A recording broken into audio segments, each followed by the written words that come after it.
నీ సుఖ సంతోషాలు దోచుకోవడానికి రాలేదు, జరిగిన నిజం చెప్పడానికి వచ్చాను. ఆ ప్రమాదం జరిగిన కొన్ని రోజుల తర్వాత నాకు స్పృహ వచ్చింది. హాస్పిటల్ నుండి డిశ్చార్జ్ అయ్యి మన ఇంటికి వచ్చేసరికి ఇక్కడ ఇంటి వాతావరణం పూర్తిగా మారిపోయింది. నేను ఆ ప్రమాదంలో చనిపోయానన్న జాలితో 10 మంది చేసే సహాయ సహకారాలు నీకు అందుతున్నాయి. అంతేకాదు, నా జాబు నీకు వారసత్వంగా ఇచ్చారని, అప్పుల వాళ్ళు దయతో అప్పులు కొట్టేశారని తెలిసింది. ఇలాంటి పరిస్థితుల్లో నేను బతికి వచ్చానని తెలిస్తే మళ్ళీ మన కథ మొదటికి వస్తుంది. మన జీవితాలు పేదరికంలోకి వెళ్ళిపోతాయని, నీకు దూరం అజ్ఞాతంలో ఒక రౌడీగా, ఒక దాదాగా,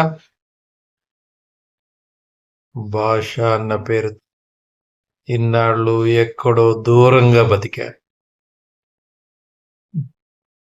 నాకు తెలుసు, నేను ఇక్కడికి రావడం కన్నా చావడమే ఈ సమస్యకు పరిష్కారం అని. ఏమన్నావురా? నేను నీకు తండ్రినే కాదా? నన్ను ఇంట్లోంచి బయటికి పొమ్మంటున్నావు. అయినా నువ్వు ఇలా అంటావని తెలిసినా కూడా ఎందుకు వచ్చానో తెలుసు. కొడుకును చూడాలని, నీతో మాట్లాడాలని. ఇన్నాడు ఒక పిచ్చి తండ్రిలా నీకోసం ఎప్పుడు చూస్తానా తప్పించిపోయా. కళ్ళు మూసినా కళ్ళు తెరిచినా నువ్వే.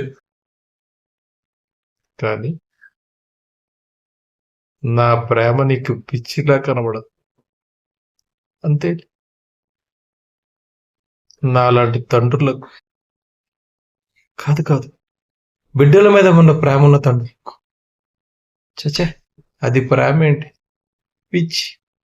పిచ్చి ఉన్న నాలాంటి పిచ్చి తండ్రులకు ఇలాంటి శాస్తి జరగ.